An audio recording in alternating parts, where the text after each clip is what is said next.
Hello, my YouTube audience. Today we're doing a ranking of the best villains in the history of the Batman the Animated Series television show. Now, this coincides with my reviews that are slowly coming to an end, only 3 episodes left to go. And that's a sad thing because the show is just one of my favorites of all time. If you want me to do in the future a full breakdown of all the villains in the show, there's another tier list on here that I can do. Let me know in the comments below. But let's get to it. Go through all the tiers. Now, these are all the best of the best. Basically, the most well known of all the villains. So, probably not going to be a lot on here that are really at the bottom of the list, but we'll go through them. But let me know what you think down in the comments below, and let's get to it. First of all, of course, best of the best. Fantastic. The ones are just below. Not used enough. These is a category. There's only a couple villains on here that I don't think we really got to see enough of. And then the least interesting, or the ones that are just maybe one-offs, maybe there for just a couple episodes. It just didn't leave a lot of big impact. But let's start off with Baby Doll. Baby Doll is in the fantastic category. You feel for her. I mean, this little child who grew up as an actress at a young age, and then she was basically forgotten about, and she's seemingly developed a lot of psychoses as a result, people pointing out who she is, and then she just goes psycho on them. I like the episode where she was with Croc and they were a Bonnie and Clyde duo. This was in the 4th season, the season of the show that people seem to forget about. That actually has quite a few good episodes despite the low quality animation that we see through most of them. Although, to be honest, I think a lot of the animation that we see in the 4th season of the show is actually pretty good at times. Just some of the character models and moving more towards Batman with Batgirl and Robin leaves a lot to be desired for some people. But I think Baby Doll is a interesting character. You feel bad for her. She's still totally psychotic, and you have to feel for her just because a lot of the things that happened to her just were kind of out of her control. Just with age and with her condition, she's really like in her 30s, but people still call her Baby Doll. And I guess with a lot of resentment of living at that age for so long, you kind of get sick of it and go nuts on people. But I like her as a character, and one of the more interesting and sympathetic characters there are. Bane. Bane is definitely in the best of the best category, although he could definitely be in the not used enough because we really only get 1, maybe 2 episodes. But I do like the care that they took with Bane, showing his not only his strength, his strong will, but also his intellectual capacity. I mean, all throughout the comics, he's seen as a genius level character, genius level criminal. Yes, he's very strong because of the venom, but he's not this big lumbering doofus that doesn't have any brains at all, like we see in Batman and Robin. He's a great villain. He has dastardly schemes, and he's a formidable foe. I mean, of course, we have the Nightfall comic from the 90s, which is a good comic, even though, let's be honest, it's not worth what a lot of people think it is. He's a great villain. He broke the bat. We didn't actually see him break the bat literally like you saw in the Nightfall comic in the story, but he is an interesting character, definitely one of the best, but I would have liked to see maybe 1 or 2 more episodes with Bane, and that would have really sealed the deal, but still, he's definitely in the best of the best. Poison Ivy, we'll put her in the fantastic character. Not my favorite of them all, but she's just basically what every eco tree hugger warrior wants to be. This is what basically every tree hugger wants to be, like Poison Ivy, able to get back in man for cutting down trees, abusing the earth and stuff. And she's played really well. I do like the first run of her with her beautiful skin, beautiful red hair. And then I don't know why with the redesign in the later season they made her like pale white. And I mean, she's still an interesting character, but the redesign really took a lot out of it for me. But I mean, main highlight for me is one of the later episodes where she marries a businessman and basically she just kidnaps him and makes him believe that she's the one, but really she's crazy. She's creating all these plant-like creatures. Her children aren't actually real, and like in the end he's like, get her away from me, because she's just psychotic. I mean, the whole episode you're led to believe that she's changed, she's turned, she's become a normal person because she's married and she has children, but it's like not real. She's still psychotic, and basically like I said, every tree hugger wants to be her, but we know that's not the case. And Batman has several different ways to beat her, and even though several different times she nearly gets her charms into Batman, Batman still gets the best of her, and still one of the better villains out there. Of course, Joker, gotta be at the top. Mark Hamill's voice, fantastic, maniacal, and never like the why the Joker is the best, because you never know if he's kidding. You never know if he's joking. But then he gets deadly serious and want to like literally rip your head off. And I like how in this series they continue to not give him a backstory. That's where the Joker has failed in the past couple of years. He has no origin. He has no backstory. He is the Joker. He's an agent of chaos. Like in the Batman, like in the Dark Knight, he's basically a manifestation of Satan. He doesn't need to have a backstory for us to understand him more. All we need to know is that he's an agent of chaos, likes to steal, likes to create chaos, likes to throw jokes, likes to torture people with laughing gas. He's the Joker. You don't need to know much more about him. Frankly, he loses a lot when people try and explain his origin stories. There's no origin. He's just a bad guy. And frankly, he shouldn't be in Arkham. He should probably be in prison, because he's not really insane. He's just bad. He's just a manifestation of evil. He's really not insane. He knows exactly what he's doing.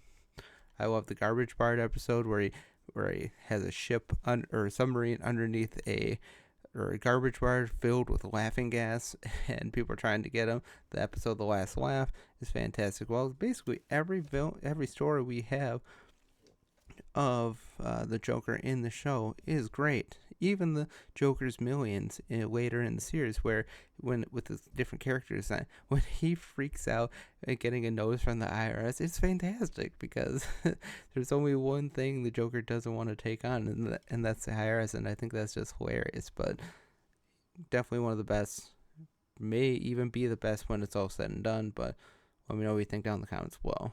Killer Croc, I think we'll put him above. Oh no, we'll put him below. It's funny how those two end up putting together. But Killer Croc, I don't think it was used as much as he could have. I do like how they make him to be. Yes, he's very strong, but he's like the reverse of Bane. He's very strong, but he's kind of dumb. He's kind of stupid. I mean, he's never really intellectually challenged. He went to school because he was just seen as kind of an offshoot, because he's just a freak. But I do like the look. He looks more crocodilean. I don't really like the redesign later in the series, like that episode I mentioned with Baby Doll, with where they become a Bonnie and Clyde duo. I don't really like the whole green to make him more alligator. He's Croc. He's Killer Croc. This is his look, and I like in the episode Almost Got Him, when he tries to tell his story of revenge against Batman, and he said, I threw a rock at him, and everybody is left just staring at him, because it's just like, yeah, and is there more to the story? It's like, he's just kind of a simpleton, but he's very strong, he's very evil, he loves money, and he nearly gets the best of Batman a couple times. But I think they could have used him a little bit more, but what we got in him was pretty darn good. Scarface, not used enough. I don't think he was used enough as he could have been. Definitely a cool character, especially if you look at his origin story. The Scarface puppet was carved from a tree that at a prison, Blackgate prison, I believe, that kill or where over 300 people were hanged, and the wood that he was carved into, and that's where he gets evil from. Which I think is cool because as much as I like the ventriloquist character, basically Scarface is a manifestation of his mental or split personality. I like that the puppet really does have a will of his own, and that it's not the dummy, it's not the ventriloquist controlling Scarface. It's Scarface telling the ventriloquist what to do, because he's just ruled by evil. He was literally created from a wood of evil, and he's a great character, just not used enough in my opinion. Definitely could have been used more, but from what we got of him, he was pretty darn good. The Mad Hatter, we're gonna put him here. I like the Mad Hatter, but he's definitely one of those villains that definitely belongs in Arkham. He is totally insane, and he's not very sympathetic. I mean, in the first episode, we see him, his origin story. It's like he wants to control a woman just to be with her because he knows she'll never be with him because he's kind of a freak. And I like his manifestations. I like his ability to control people. I did an episode on this recently where he's just kind of dresses up as a clown, and we really find out that he's in the clown, and it's just a really good episode. Didn't really want to spoil a lot of it because it's just a really good episode, but he's a good villain. Just kind of on the lower end in my opinion, but still a good villain nonetheless. Yeah. Clayface, here we go. Definitely one of the best, especially when we have him as Matt. It's his first iteration. He is great.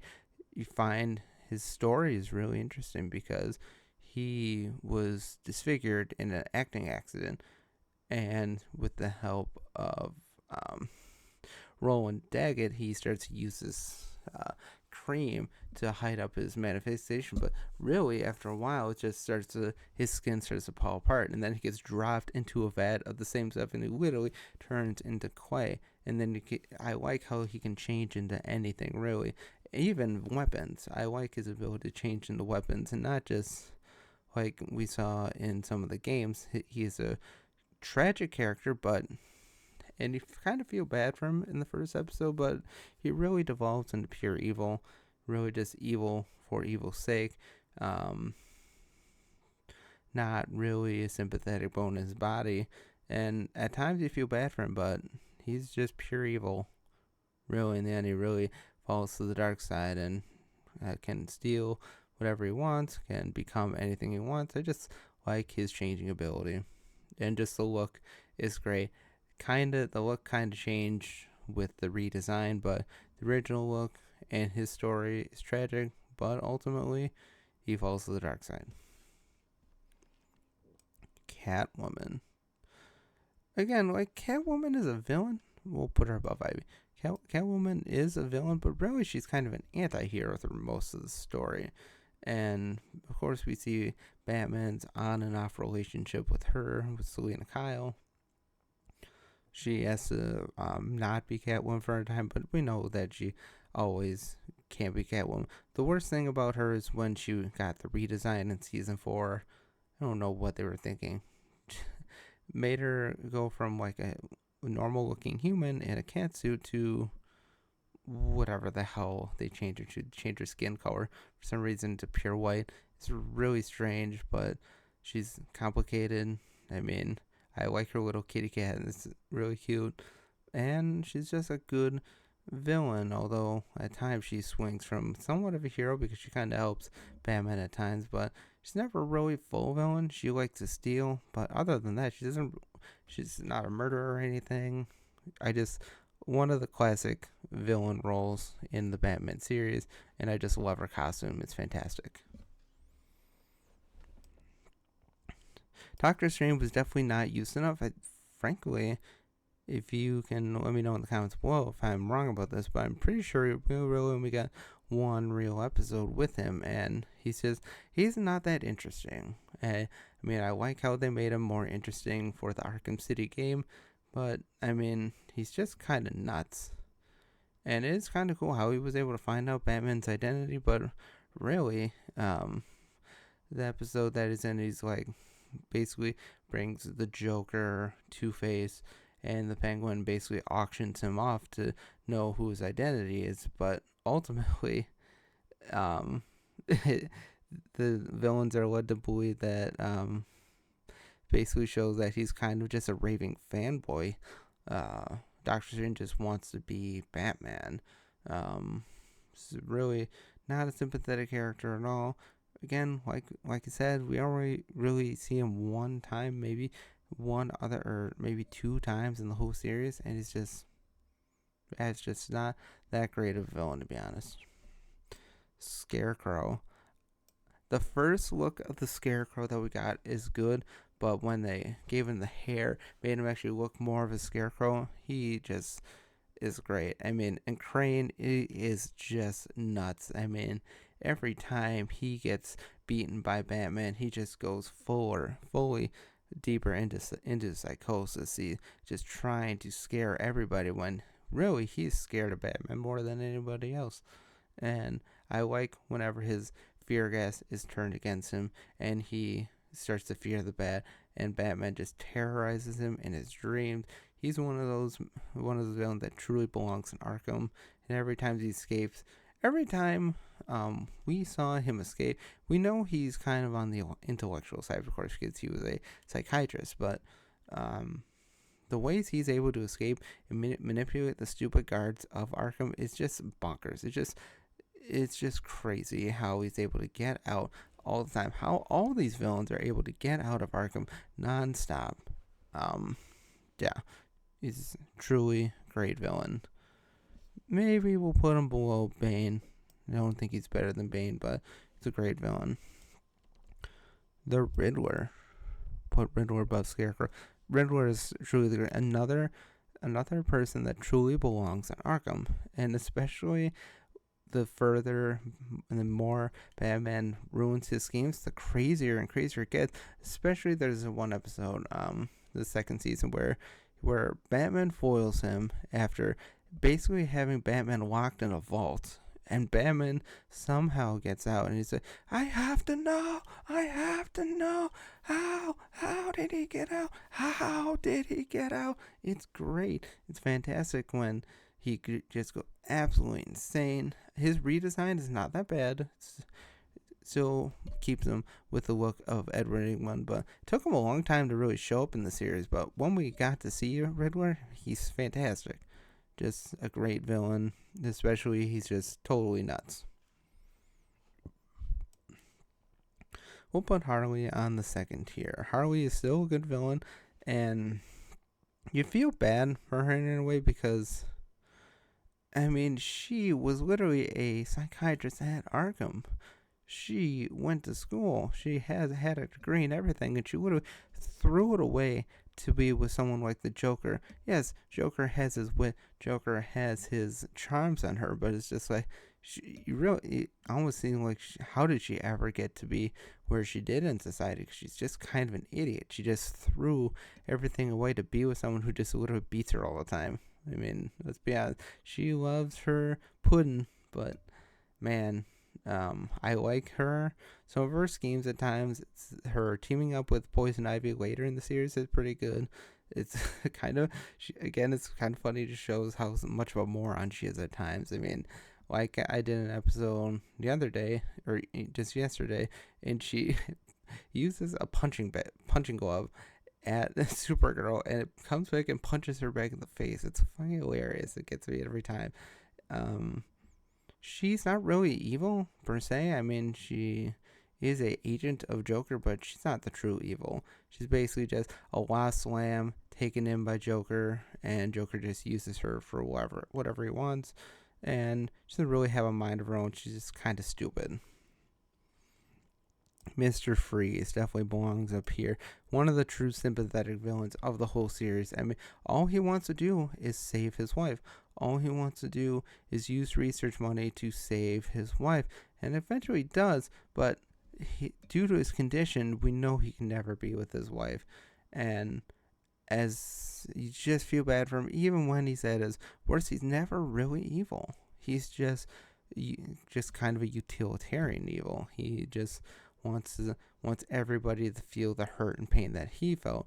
And the guy that turned him he's basically pushed into a vat of freon, more or less. And I mean, he's just a good villain because he has a good backstory. He has a lot of sympathy for him just because he didn't deserve what happened to him. And he's just one of the great villains out there. Really challenges, and especially he kind of saves Batman in one of the later episodes. And yeah, it's just a great villain. He tries to learn from his mistakes, but he just can't get over the fact that he'll never get to be with his wife, and that's truly sad and kind of a romantic vibe, to be honest. We'll put Two-Face up here too. Two-Face is another great villain with a little bit of sympathy because he has Harvey Dent. He has everything. He has the perfect wife. He's going to be district attorney, but he just has this overriding double or multiple personality that rules his billing. He's willing to take chances. His willingness to rule his life through chance, through the coin. It's almost like he flips the coin enough, and eventually a secondary personality develops, and it's in the form of Big Bad Harv. Big Bad Harv takes over all the time. Basically, his other half, his evil side, is the Big Bad Harv. And at times, you feel like he can get rid of Big Bad Harv. And sometimes, if he just works a little bit, he can get rid of it. But we know he'll never be able to get over his duality of nature. He just can't get over the need for chance and the need to decide people's fate with the flip of a coin, even though, let's be honest, it's a two-sided coin. He's a great villain nonetheless, has several great episodes. Never really a bad episode with him in mind. He almost gets Batman a couple times. Just a truly sad story. And Aaron Eckhart did a great job of him in The Dark Knight as well. Penguin. We'll put Penguin down here. Penguin is still in the best of the best. He's kind of a disgusting villain in a way because it's not as disgusting as Batman Returns, but he's not really sympathetic at all. He's just a rich a-hole. I guess you kind of feel bad for him because he looks like a penguin in a way, and his family never really gave. But he could take his money and do good and give back, but he turns to do evil. I love his iceberg lounge. It's cool. His redesign did not go over well for me. He removed all the penguin-esque features of his body and just kind of maintained the small diminutive nature of the penguin, but the original look of the penguin will always be the best. I love his birds. I love his nature to drive for crime, and as much as you want to feel bad for him because his look just made him an outcast, he just can never get over that. And some of the things he does to people are kind of funny, but he's just a bad guy through and through. Man-Bat is fantastic, but I won't put him in the best list, but he's one of my personal favorites. I just look at the look of Man-Bat. Man-Bat looks great. He definitely we'll put him in the not used enough. Frankly, one of the first episode on the HBO run of Batman the Animated Series is on Leather Wings when we first discover Man-Bat, and I just love his transformation from Kirk Langstrom into the Man-Bat, and we find out that Man-Bat, literally, Kirk Langstrom has been mutating or trying to create this perfect creature to survive the next apocalypse. And he's just a cool looking villain. The Man-Bat looks cool and he's unable to control his changes, although sometimes he just clearly gives in. But the first transformation we see of Kirk Langstrom into Man-Bat is fantastic, horrifying, and he's a good villain. And we only get 2 episodes with him. And the second episode we get him when his wife accidentally gets turned into a Man-Bat as well is pretty cool as well. Because 2 cool looking characters. They look like bats, they act like bats, and they're not evil. They're just animalistic. They can't control the animal nature when they are the creatures. But great villain, just not used enough in my opinion. Ra's al Ghul. We'll put Ra's al Ghul up here. Ra's is fantastic. Again, another one of the Eco Warriors that just an Eco Warrior would love to be like him. Have his drive, have his will, have his ability to fall into a Lazarus pit and rejuvenate his body for another 80 or so years. But I mean, he goes crazy. I mean, that Lazarus chemical is not good for him. I mean, that's why the whole thought of people living forever is just not a good idea, because the body and the mind can only take so much. So we really see that in Raish, and like the more he goes in the into the Lazarus pit, the crazier he gets. I mean, he still maintains his gentlemanly, well upkept Bond villain type visage, but he gets crazier every time he goes in the pit. And I love Talia. I love how Talia sticks with her father, even though he is truly evil.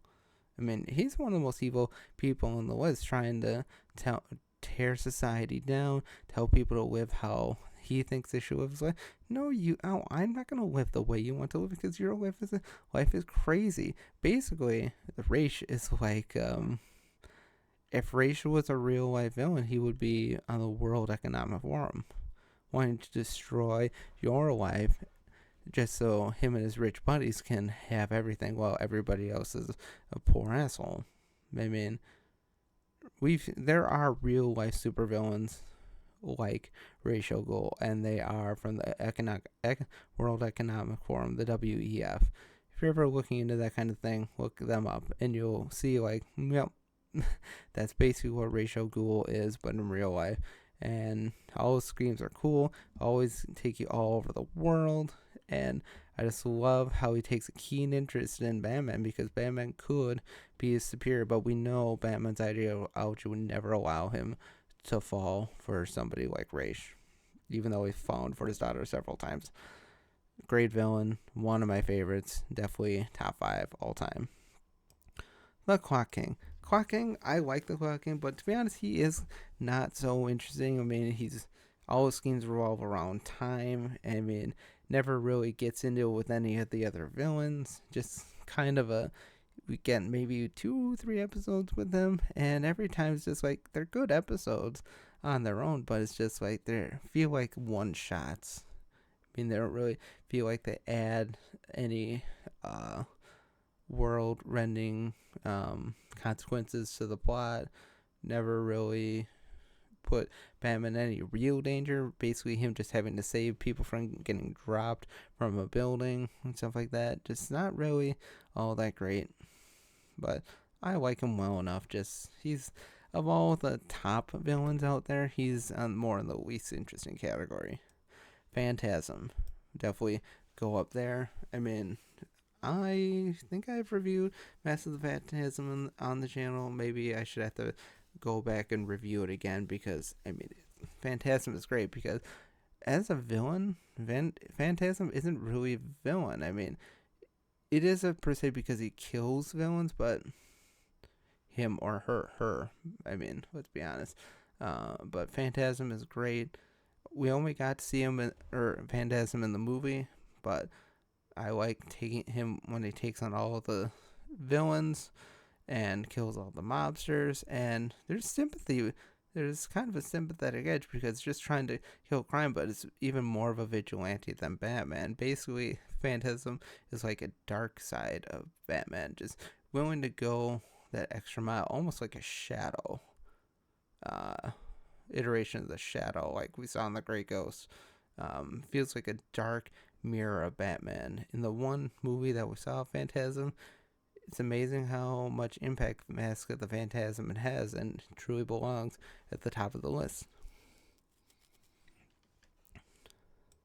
Rupert Thorne, I like Rupert Thorne as a mobster, basically the Carmine Falcone, because Carmine Falcone isn't in the series at all. He basically just human mobster doing mob things, or stealing, racketeering, that kind of thing. He has a iconic look, but to be honest, he's just one of those villains that is just like, yeah, he's there, but he doesn't have any of the superhuman abilities of many of the other villains on this list.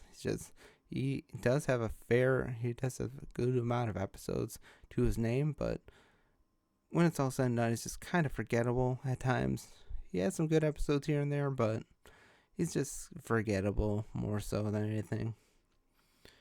And the Underking at the bottom of the list only had one episode, but he's a bad guy. He just totally is. I mean, he's making children steal for him and bring him food while they still starve. He's basically a twisted version of Fagin from Oliver Twist, more or less. And he still survives in the end. We never really get to see him again, other than that one episode. Well, we get to see him. He's a decent villain, but he's just not all that interesting. He's just pure evil, just stealing children, making them steal for him, and he just reaps all the benefits while paying none of the costs. But he's a real twisted version of Fagin. And Fagin's already twisted as it is from Oliver Twist, but I think Fagin is the closest thing that I can think of when I think of the Underking. But Underking, Sewer King, one of the two. But that is my list. Let me know what you think down in the comments below. If you want me to break down every villain in the history of the Batman the Animated Series, let me know down in the comments below. Otherwise, have a great day, and God bless.